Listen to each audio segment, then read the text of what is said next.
We begin now with the index and valuation. Fortunately or incidentally, we do not have to study the indices from the perspective of financial reporting. We only need to look at these indices from the perspective of the valuation. And therefore, we have to understand only those indices which are directly connected with the valuation. And the ones which are directly connected with the valuation, one is impairment of asset, that is index 36, business combination index 103, fair value measurement index 113. So these three standards are directly having a bearing on valuations in one way or the other. As a matter of fact, fair value measurement, which is in index 113, as the name suggests, it is it is absolutely directly connected with valuation only. So index 113 is all about valuation, all about fair valuation of fair value measurement. You also have index 109. Now index 109, which is on financial instruments. Now if you study this, truly speaking, it is a generic standard that covers the financial instruments in general. And since in case of valuation, you also do the valuation of financial securities, and therefore index 109 will have a bearing to that extent. But in my experience, if you have to study 109, index 109 in totality, to get a gist of it, it will take you considerably long time. And in my experience, it's highly unlikely to have any question coming from index 109. So therefore, in our discussion, we will not cover index 109, because then the whole time will go in covering 109. Input output ratio will not be favorable, and therefore we will cover only index 36, 103 and 113. Index 109, all of you should study after you have passed the exam. After you have passed the exam, because then it may be of relevance, not from the perspective of the exam. And remember, why do I say this? I say this because our aim is to pass the exam. And for passing the exam, we don't need 100 marks. We don't need 90 marks. We don't need 80 marks. We need just 60 marks. And just to be on the safe side, what we should do, what should be our strategy? Our strategy should be to prepare ourselves so that we are able to secure 75 marks. Not that we really want 75 marks, we want to prepare for 75 marks so that at least we get something much more than 60 and pass the exam comfortably. Because ultimately, input output ratio plays a very important role. All of us have a limited time, and we have to make use of the time accordingly. And then, of course, friends, we will also understand Habu. Habu is highest and best use. Now, what is Habu? Habu is a way of valuing property. So, how will you do the valuation in case of a property? So, the method which is prescribed for the valuation of a property is Habu. अब देखो, इसके ऊपर एक question आने के chances हैं. Question क्या होगा? What is the full form of Habu? And I remember, because I appeared this exam twice, so I remember that Habu, the question was there on both times. What is the full form of Habu? और मैं आपको बताऊं, first time when I wrote the exam, unlike all of you who are quite well prepared, first time when I wrote the exam, believe me, I wrote the exam without any preparation. Absolutely no preparation. Because I said, okay, let me go and make an attempt and see as to where do I stand. And then I realized that I need to do lot of work, before I could really pass that exam. तो उसमें मैंने देखा हाबू के ऊपर question था. दूसरी बार exam देने गया, तभी भी हाबू के ऊपर क्वेश्चन था. पहली बार जब गया तो मुझे नहीं मालूम था what is HABU. Second time when I went, of course I knew what is HABU. It is highest and the best use. And we will understand as to what is HABU. तो आप खाली याद रखिए HABU highest and best use. यानी कि क्या, यानी कि अगर आप किसी प्रॉपर्टी का वैल्यूएशन कर रहे हो तो उस प्रॉपर्टी का वैल्यूएशन आप किस बेसिस पे करोगे. ऑब्वियसली किसी भी प्रॉपर्टी का वैल्यूएशन किस बेसिस पे करोगे कि इसका हाईएस्ट और बेस्ट यूज क्या है, उसके बेसिस पर आप उसका वैल्यूएशन करोगे, and that is HABU. So we will also discuss more about the HABU. So let's start our discussion with the Ind AS 36 on impairment of assets. Now before I move forward, let me ask this question to all of you as to what do you understand by impairment of asset? All of you.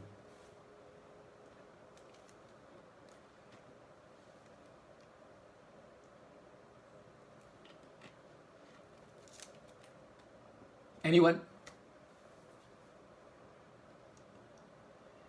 You know what is impairment of assets?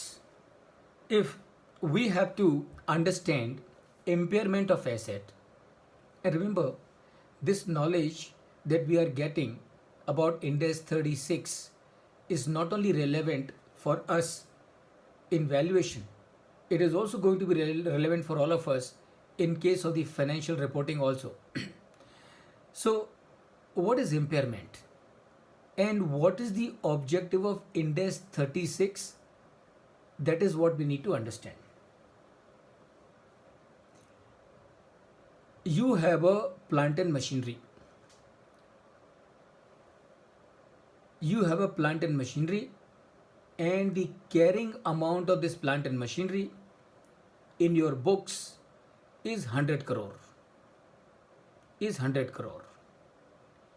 लेकिन for change in the technology or for any other matter and the other reason, if you go and sell this plant and machinery, you will be able to realize only 60 crore.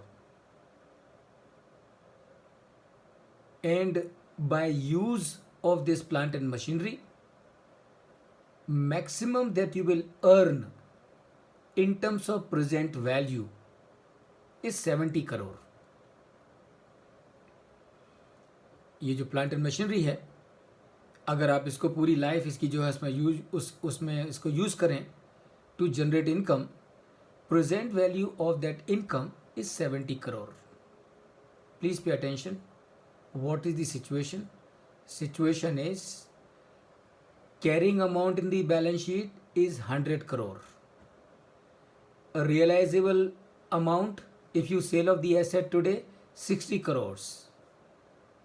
Value in use, that means if you use this plant and machinery in your operations, generate income over its life, present value of all that income is 70 crore.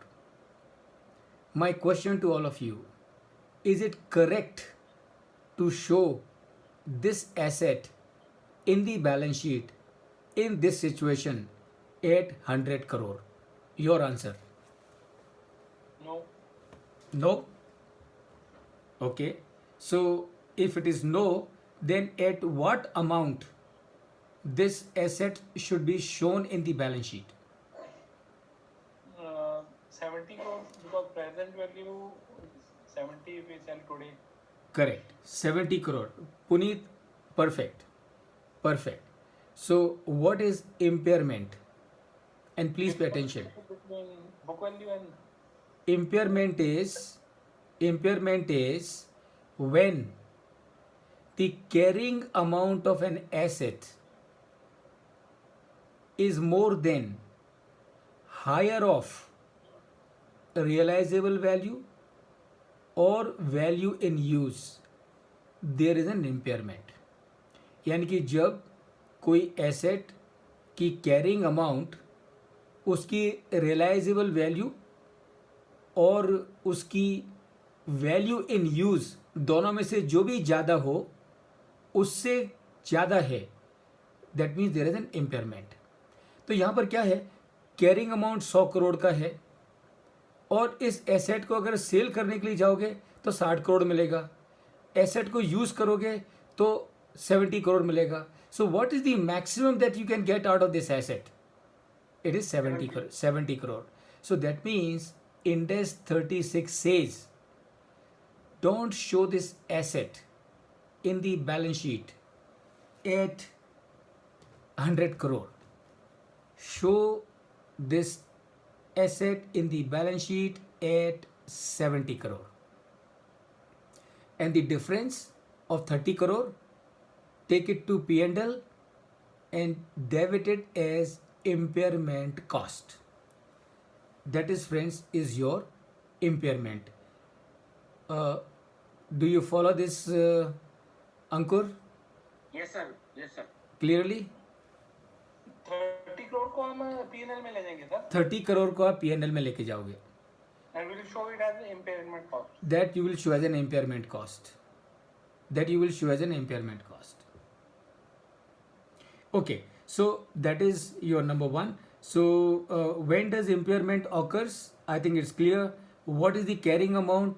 It is the amount at which you are showing the asset in the balance sheet.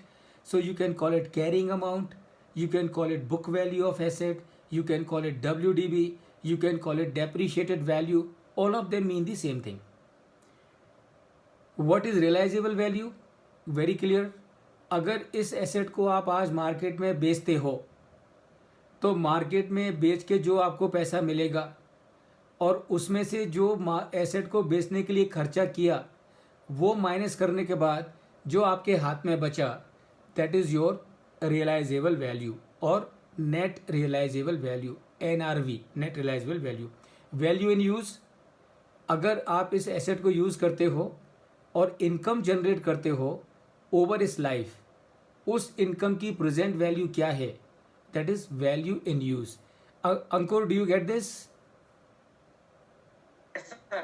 Yes, sir. Okay, and Puneet? Yes sir. ठीक है ना.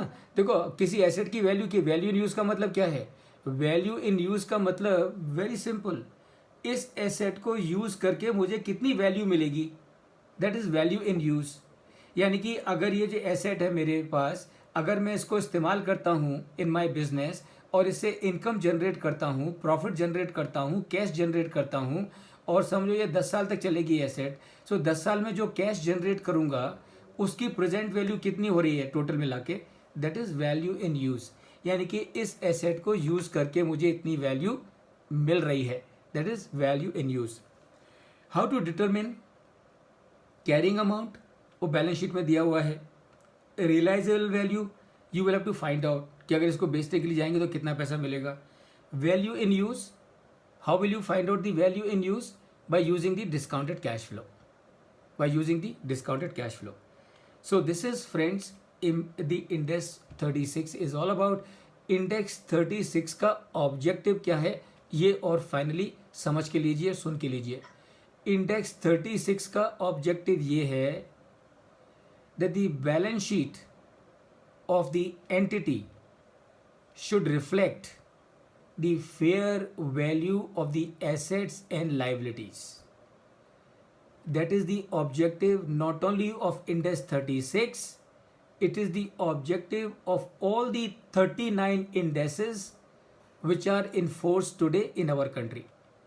तो हिंदुस्तान में उन कंपनियों के लिए जिनका कि नेटवर्थ 250 करोड़ के ऊपर है, उन सारी कंपनियों के लिए Ind AS is mandatory, Ind AS is compulsory. They have to prepare the accounts as per the Ind AS. And the aim and objective of Ind AS is that the balance sheets of the company should not reflect the historical value. Balance sheet of the company should reflect the fair value. Fair value meaning what? Fair value means almost what is the real value of those assets. So that is the objective of Index 36 and all the other indices. So if the balance sheet of a company has to reflect a fair value, that means all the assets also need to state the fair value. If all the assets have to show the fair value, will it be correct to show an asset at the historical price or at the carrying amount when the realizable value or value in use has gone down? And the answer is no. So you have to show an asset at the higher of value in use and the realisable value and जो भी difference है between the carrying amount and the value in use और realisable value you take that to P&L and debit to P&L. As a result of that, what happens? The asset, you don't show it now at 100 crore. You show it now at 70 crore. 70 crore today is the fair value of that asset. And this is the objective of Ind AS 36.